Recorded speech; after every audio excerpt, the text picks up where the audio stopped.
Alright, so now I got all the wallpaper off and I wiped off all the glue. It's time to start working on the drywall patches.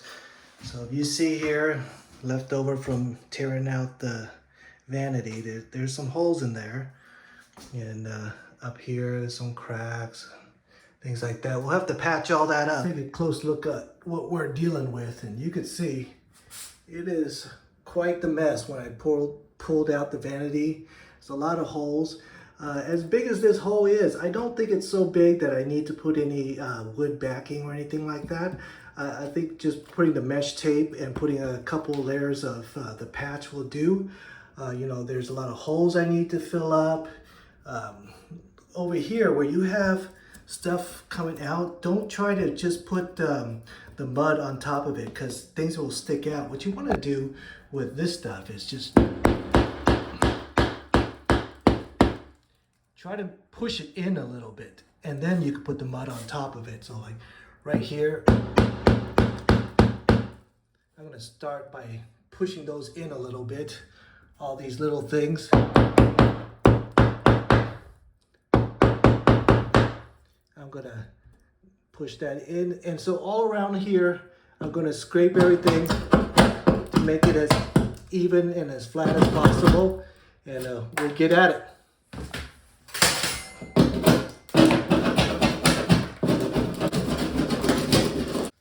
So what you want to do is try to make it as flat as possible, nothing sticking out.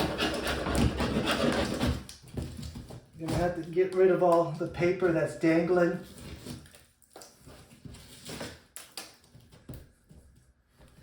Anything that's sticking out, I'm just going to try to push back in.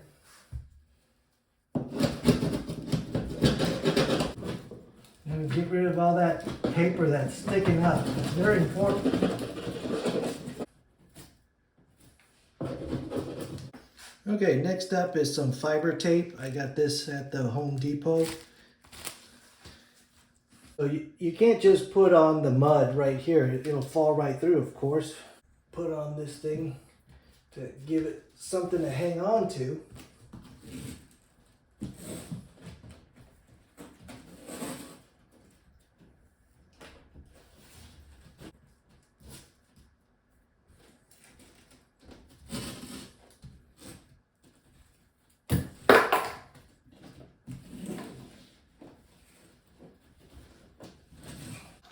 All right, so you see I got the fiber tape,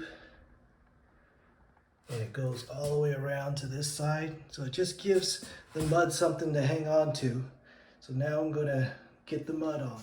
All right, so now the pros, they like to mix their own compound, and it gives them the perfect mixture, the perfect texture that they like. I'm not a pro, and if you're not, just buy some. So here, pre-mixed joint compound. And a lot of those guys, they could do this in one setting. That's it, and everything's perfect. Well, I'm not one of those guys, and chances are if you're watching this video, you're not one of those people either. If you were that good, you wouldn't be watching a video on how to do this. So I'm gonna probably take two to three attempts to make it smooth and good. And you might also, but that's okay. So it can be a little watery when you first get it, so mix it up well. Get one of these trough things. Now, you watch those videos, those guys, and somehow it's all perfect, but that's not going to be this video.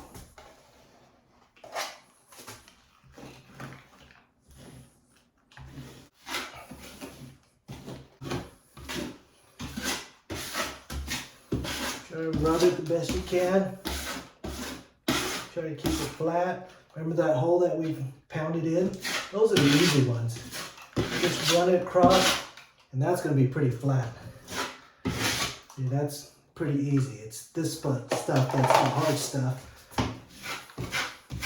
And don't be afraid don't worry if you take a couple attempts at doing this, letting it dry and then continuing the next day. That's okay.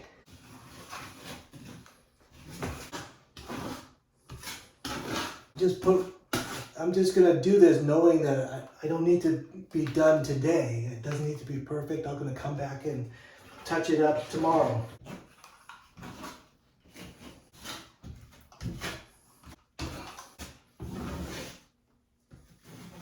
Let me show you a close-up.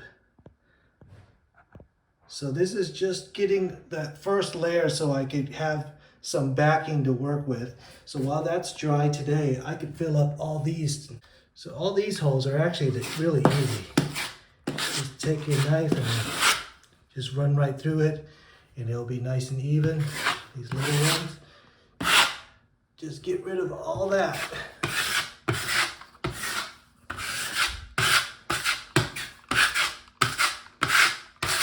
All right, I'm gonna patch up all these window parts.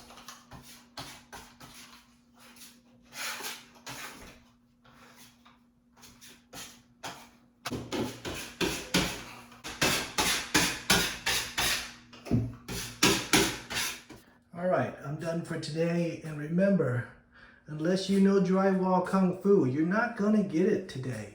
This will not be a one-day battle. This is gonna be a multi-day battle. But you can see, you know, all those lines, all those holes are being filled up slowly.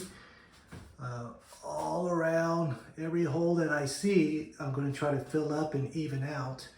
And after that, after everything dries up, then I'm gonna give it another shot. Gonna maybe have to sand it down, of course. But for us laymen, this is not a one-day job.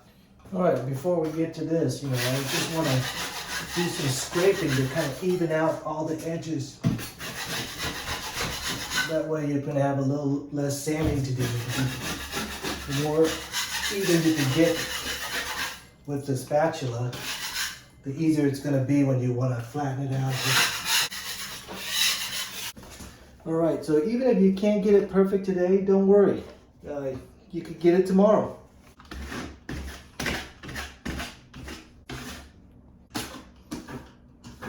All right, so I basically went over everywhere to see if there's any spots I missed or anything like that all the way around.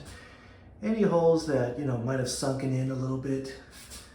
And I filled all that up. And if you look here, the main problem, he's still not solved yet, but he's getting there. So we're gonna let that dry up and I'm gonna put on another layer tomorrow. All right, back at it today. It's actually looking real good.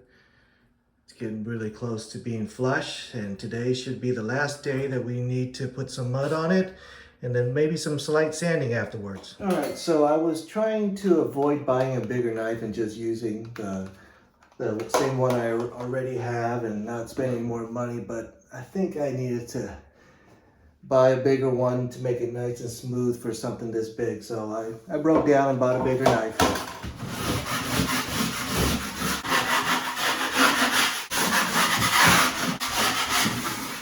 Right, I smoothed everything out and now I'm going to put on the last layer of stucco.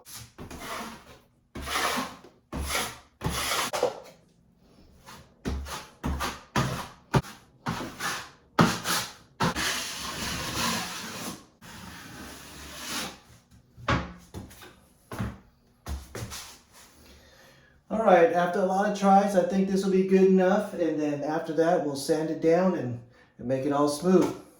Of course, you could do this by hand with a drywall sander, but I have a mouse electric sander, so I'm going to use it. Less effort for me.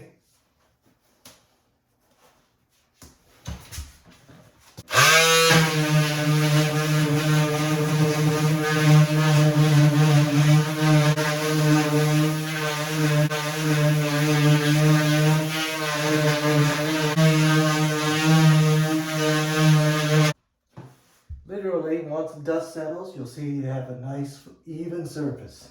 Then you can start doing primer, then paint.